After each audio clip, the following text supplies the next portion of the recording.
The Power of the Mind, by Krishna's Mercy.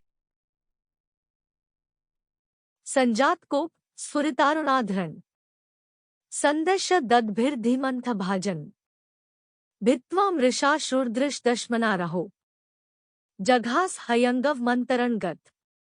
Quote, being very angry and biting his reddish lips with his teeth, Krishna, with false tears in his eyes, broke the container of yogurt with a piece of stone. Then he entered a room and began to eat the freshly churned butter in a solitary place. Shrimad Bhagavatam 10:9-6.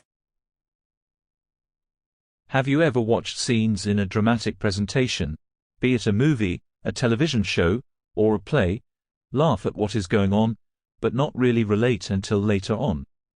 That has happened to me in recent times. The scene depicts being so angry at someone, being obsessed with the supposed insult received. The offending party has no idea, though, when the offended finally brings up what happened, the other person cannot recall.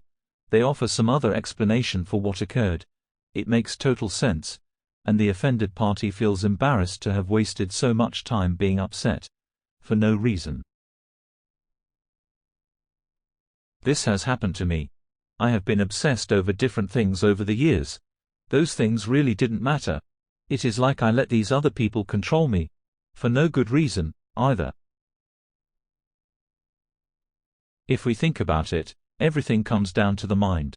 It is the mind which creates these different situations.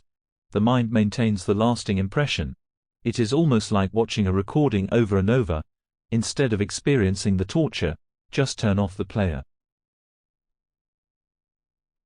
The mind should think of something else. It should move on.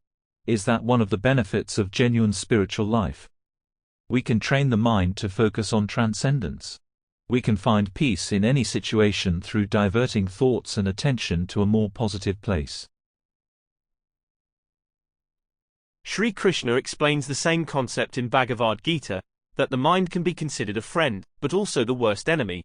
The uncontrolled mind is compared to a chariot being pulled in different directions simultaneously, Manarata. बंधुरात्मात्मनस्तस्य येनात्मैवात्मनाजित अनात्मनस्तु शत्रुत्वे वर्तेतात्मैव शत्रुवत्. Quote, for him who has conquered the mind is the best of friends, but for one who has failed to do so, his very mind will be the greatest enemy. Lord Krishna, Bhagavad-gita 6.6. If you speak to any celebrated champion in professional sports, they will explain how their mind remained steady and calm with intense situations. Whereas the supporters were looking on nervously, desperate for a positive outcome, the athlete on the field still had to play. They had to go through the range of motions that were previously repeated, but this time with immense added pressure. The question is then how to best control the mind.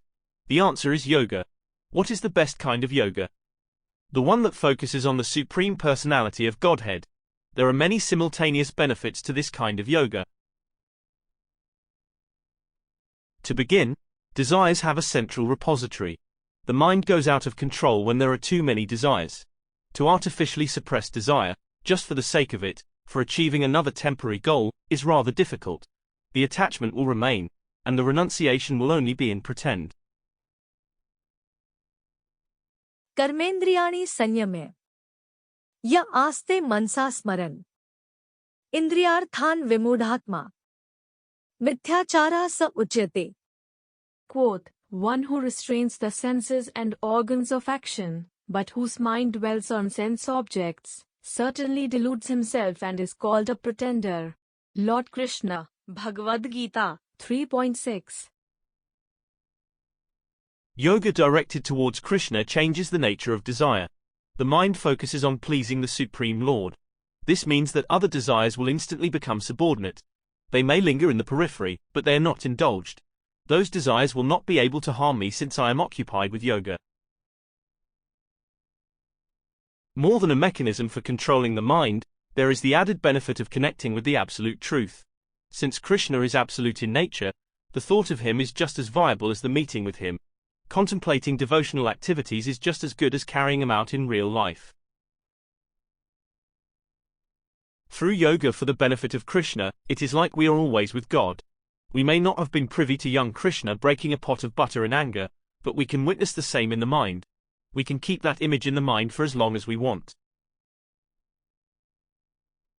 The previous playback loop which haunted us with the vision of bad memories can now show the constant image of transcendence, of the wonderful interaction with the all-merciful Krishna in his favorite place of Gokul, under the loving care of Mother Yashoda. In closing, best to be situated there, in Gokul village where, under Yashoda's care, misbehavior to dare, that the pot to break, and some butter to take, mother frantically behind, rest there my mind.